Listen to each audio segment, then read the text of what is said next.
오늘 우리에게 주시는 하나님의 말씀 마가복음 10장 15절에서 16절 말씀입니다.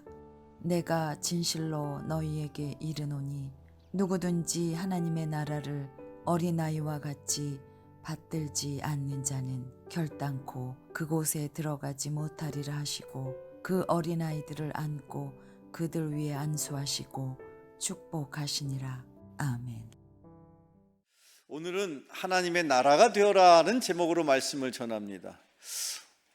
예수님께서 일찍이 제자들 앞에서 예수님 주변에 어린아이들이 오는 것을 금하지 말라 하시면서 저 어린아이들과 같아야만 하나님 나라를 받을 수 있고 또 하나님 나라에 들어갈 수 있다, 그렇게 말씀하셨는데, 사랑하는 성도 여러분, 여러분의 그 일생의 삶의 그 마지막 종착지, 그 하늘나라가 여러분에게 약속되어 있음을 믿으며 사시기를 주님의 이름으로 축원합니다. 뿐만 아니라 그 하나님의 나라는 우리가 죽어서뿐 아니라 살아있는 동안에도, 내가 심지어 이 힘들고 어려운 이 마지막 때를 살고 있는 동안에도 우리가 먼저 이 하나님의 나라를 경험하고 하나님의 나라를 맛보고 하나님의 나라에서 하나님의 백성답게 살아야 하는 것을 다시 한번 오늘 주시는 말씀을 통하여 기억하는 저와 여러분, 깨닫는 은혜가 있기를 주님의 이름으로 축원합니다.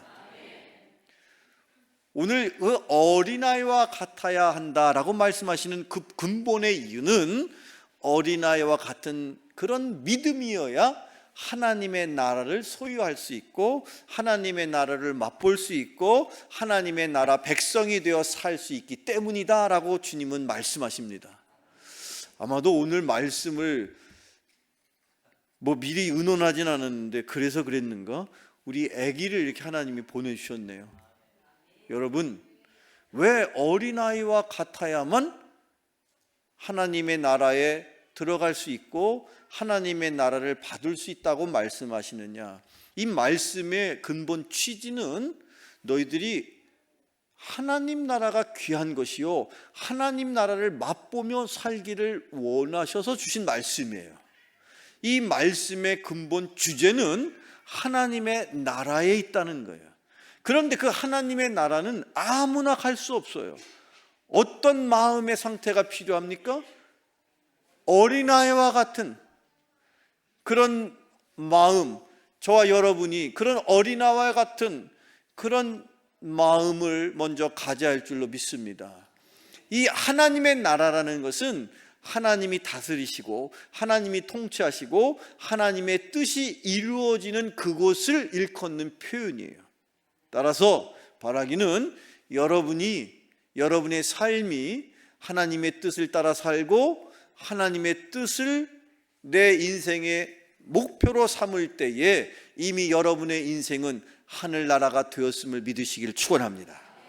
각 구체적으로 그러면 우리는 먼저 무엇이 하나님의 나라가 되어야 할까? 그 첫 번째는 무엇입니까? 사랑하는 성도 여러분, 여러분의 마음이 먼저 하나님 나라가 되기를 축원합니다. 여러분, 인생은 마음 먹기 달린 거예요. 힘들고 어려운 인생을 사는 여러분이 어떤 마음을 간직하고 살아가느냐가 여러분의 인생을 결정하는 것이지 여러분의 삶의 환경이 여러분을 좌우하고 있지 않습니다. 여러분의 마음이 여러분의 인생인 거예요. 여러분의 마음이 믿음의 마음이면 믿음의 삶을 사는 것이고 희망의 마음이면 희망의 인생을 사는 것이죠. 비록 힘들고 어려울지라도 여러분, 믿음과 소망과 사랑의 인생을 사는 여러분 되길 축원합니다. 성경을 읽어보겠습니다. 시편 119편의 말씀 같이 읽어봐요. 시작.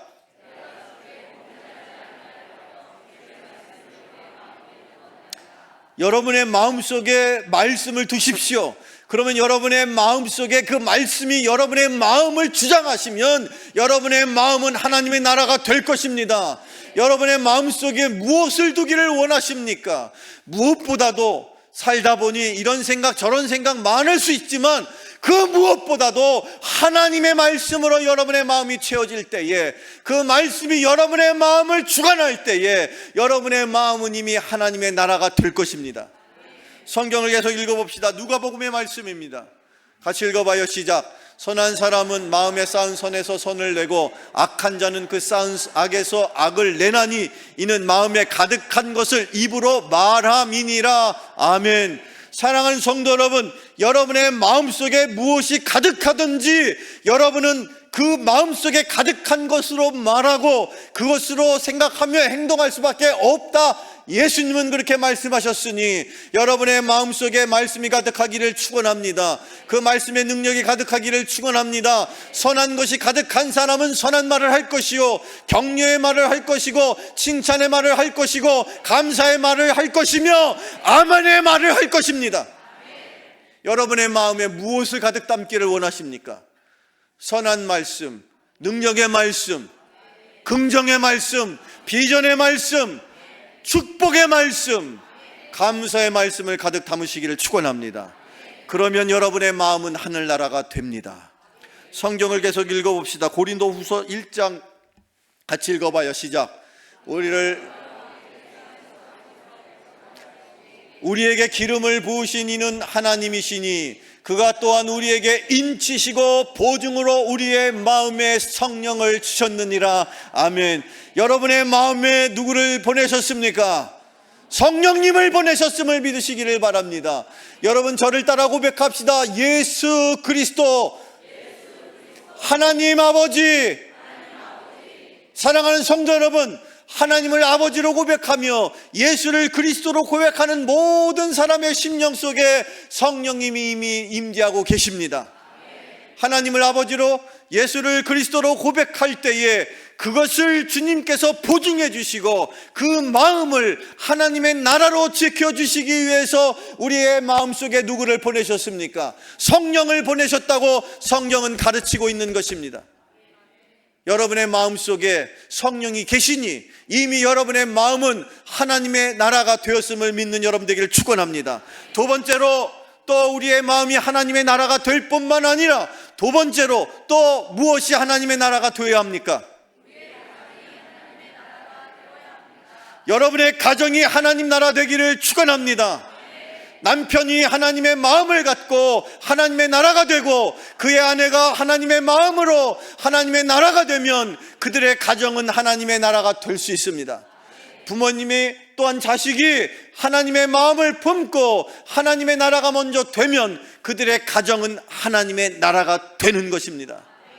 여러분의 가정이 하나님의 나라가 되기를 축원합니다. 하나님의 나라가 되면 세상이 근심과 걱정이 여러분을 엄습할지라도 전쟁과 기근과 전염병의 소식으로 많은 세상 사람들이 힘들고 어렵다고 하는 이 마지막 때에도 우리는 이 가정을 통하여 천국을 고백하고 느끼고 천국의 삶을 살게 될 것입니다. 여러분의 가정이 천국이 되기를 축원합니다. 구약 성경 시편에 있는 말씀을 같이 읽어봅시다. 같이 읽어봐요. 시작. 세우는 자의 수고가 헛되며 여호와께서 성을 지키지 아니하시면 파수꾼에 깨어 있음이 헛되도다. 아멘. 하나님께서 여러분의 가정을 세워 주셔야 합니다. 여러분의 가정의 주인이 하나님이 되시기를 축원합니다. 남편과 아내가 서로를 하나님의 마음으로 바라볼 때에 비록 부족하고 연약한 것 투성이인 남편이요 아내일지라도 서로를 위하여 사랑하고 서로를 아낌없이 헌신하며 그 사랑의 공동체, 그 속에 하나님의 나라를 이루어 갈 것입니다. 그리고 그 가정을 하나님께서 세우실 때에 그 가정이 무너지지 않게 될 것입니다. 여호와께서 그 집을 세우지 아니하시면 무너진다고 말하고 있습니다. 그 집이 우리가 생각하는 그 겉으로의 건축물, 하우스가 아니라 홈, 즉 가정을 말하는 거예요. 여러분의 가정 누가 붙잡아 주셔야 합니까? 하나님. 하나님이 붙잡아 주시면 여러분의 가정 절대로 무너지지 않습니다. 그런 가정 하나님의 가정인 것입니다. 여러분의 가정이 하나님이 붙들어 주시는 가정 되기를 축원합니다. 성경 말씀에 고린도전서 3장에 있는 말씀을 같이 읽어봅시다. 같이 읽어봐요. 시작. 하나님의 성전인 것과 하나님의 성전이 너희 안에 계시는 것을 알지 못하느냐. 아멘. 여러분 안에 성령이 계십니다. 그리고 여러분의 가정에도 성령께서 계십니다. 근데 그 성령께서 왜 이 가정에, 여러분의 영혼 가운데 임하셨을까? 이유가 무엇일까? 여러분, 하나님께서 처음 인간을 만드셨을 때 그 첫 번째 인간 누굽니까? 아담이죠. 그 아담이 사는 것을 보았는데, 하나님이 보실 때 다 좋아 보였는데 아담이 혼자 있는 게 너무 애처로워 보였어요. 그래서 그 아담 곁에 돕는 배필로서 그 아내를 하나님께서 만들어 주셨죠. 그래서 그때부터 가정이 이루어진 것입니다. 가정은 누가 만드신 거예요? 하나님이 만드셨죠. 그리고 지금은 자기의 마음에 하나님의 나라가 이루어진 남편과 아내와 그 가정 가운데에 돕는 자를 보내셨습니다. 그분이 바로 성령님이신 거예요. 신약성경 요한복음을 읽어볼까요? 신약성경 요한복음에 있는 말씀입니다. 시작. 구하겠으니 그가 또 다른 영원토록 너희와 함께 있게 하리니. 아멘. 저기 예수님이 말씀하시기를 그가, 즉 하나님께서 또 다른 보혜사를 보내신다.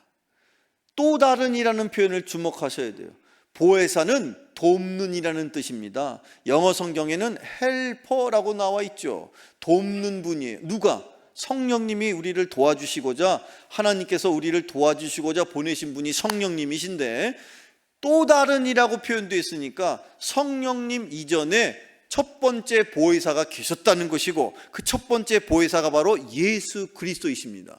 예수 그리스도가 보혜사이신데, 당신께서, 예수님께서 이제 당신의 사명을 다 완수하신 다음에는 3년의 공생애를 마치시고는 십자가에서 부활 승천하신 직후에는 하나님의 우편에 앉아 계실 터인데, 그때에 우리들을 위해서, 우리를 돕기 위해서 돕는 자로서 보혜사, 또 다른 보혜사신 성령님을 보내셨다는 거예요.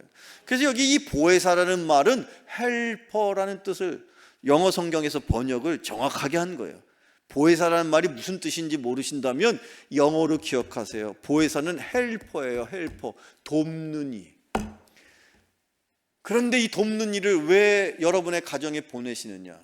근본적으로 가정은요, 처음에 의도 자체가 하나님이 왜 아담만 그냥 두시질 않고 배필을, 어떤 배필을 붙이셨다고요? 돕는 배필. 그래서 가정은요, 돕는 곳이에요. 남편은 아내를 돕고 아내는 남편을 돕고, 아멘을 하나도 다시 안 도와주실 거예요? 여러분, 아내 되시는 여러분, 하나님이 왜 아내를 옆에다 붙이셨느냐? 근본적인 이유를 성경은 남편을 도우라고. 그 남편이 세상에서 살아가는데 여러분, 직장 생활하는 거 쉬울 것 같아요? 어려울 것 같아요? 말할 수 없도록 어렵습니다. 죽을 것 같이 힘듭니다. 그런데도 처자식을 생각해서 그냥 죽은 심정으로, 죽었다는 심정으로 다니는 거예요.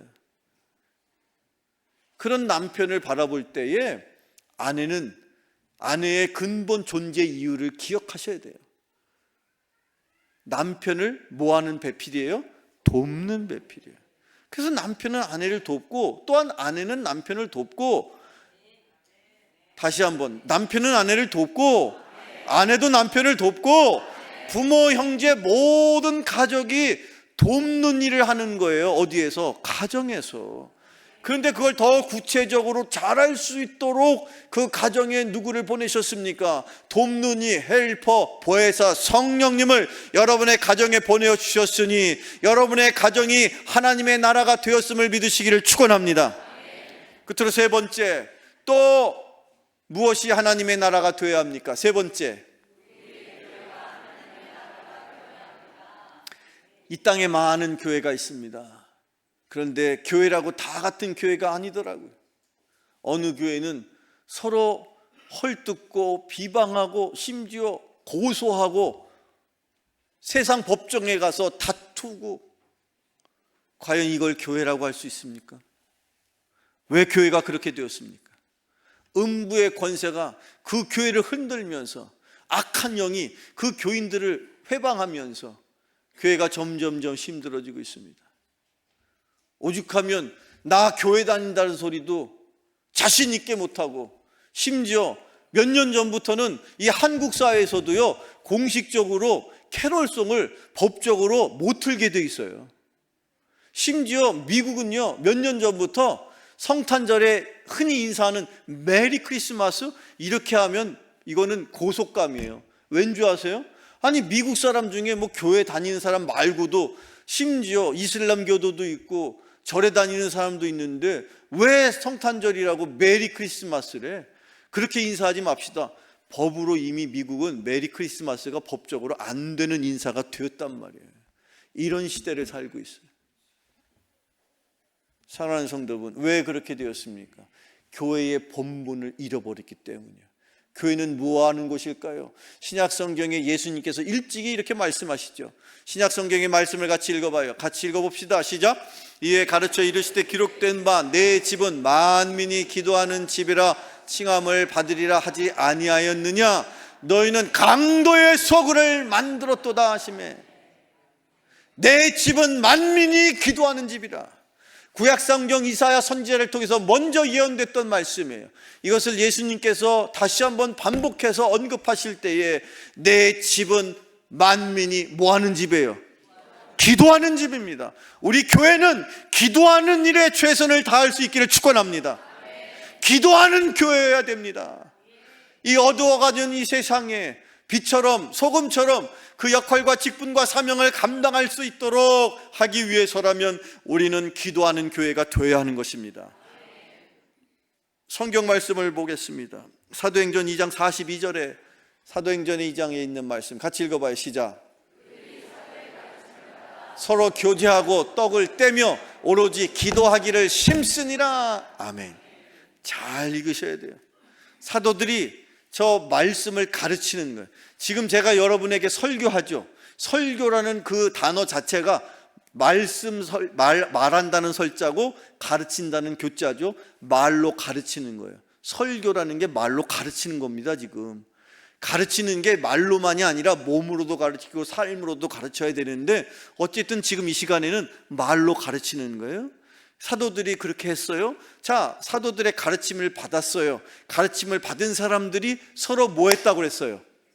교제하고 떡을 떼며 기도하기를 힘썼다.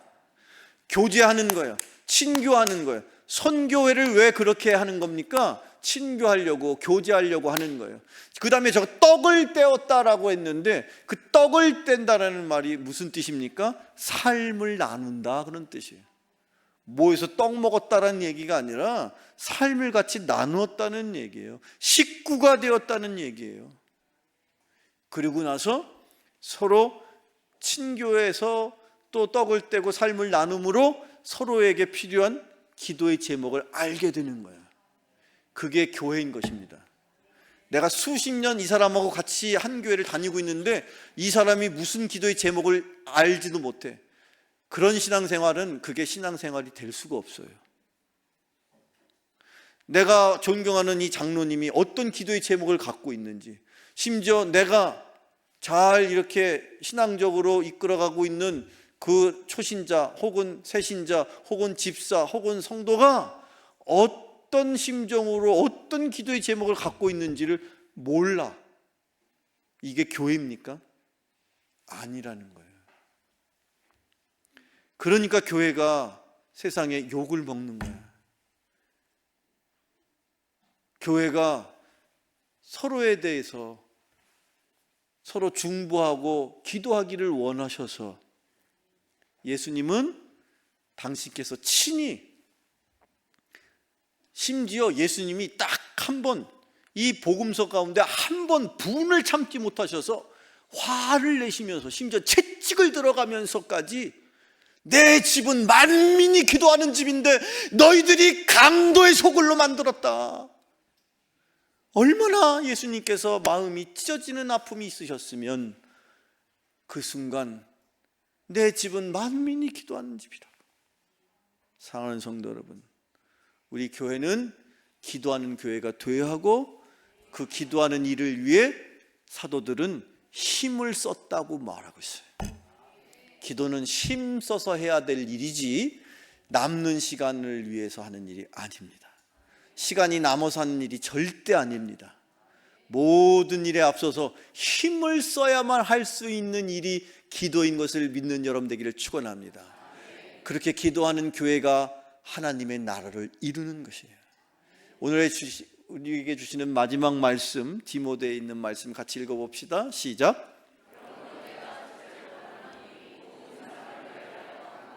기도와 도고와 감사를 하되 임금들과 높은 지위에 있는 모든 사람을 위하여 하라. 이는 우리가 모든 경건과 단정함으로 고요하고 평안한 생활을 하려 함이라. 아멘. 사도 바울이 자기의 영적인 자식이라고까지 표현했던 디모데를 향하여 권면의 글을 썼습니다. 그 디모데 전서에 기록되기를 내가 너에게 권하는데 모든 일을 다해서 기도하고 간구하고 도고하고, 여기서 말하는 도고라는 단어가 좀 어려운 뜻인데 흔히 현대교회에서 말하는 중보기도하고 그런 뜻입니다. 그리고 감사하라. 그리고 빼놓지 말고 그 임금들과 높은 지체에 있는 사람들을 위해서 기도해 줘야 된다. 이유는 무엇인지 아니? 네가 그렇게 그 높은 임금과 지체 높은 사람들을 위해서 중보해서 기도해 줘야만 너의 신앙의 삶이 고요하고 평안할 수 있기 때문이다. 우리의 믿음의 선배들은요, 저는 어렸을 때 늘 그 기도가 왜 그렇게 싫은지, 항상 장로님이 대표 기도하면 대통령들과 위정자들과 국회의원들과 시장님과 하여튼 그렇게 기도하는데 나는 그게 너무 싫은 거예요. 내가 좋아하지도 않는, 이렇게 말하면 안 되겠지. 내가 어쨌든 저는요, 최근에 우리 교회에 이렇게, 여러분 다 아시겠습니다만 저는 사무실에 앉아 있으면 저 건너편에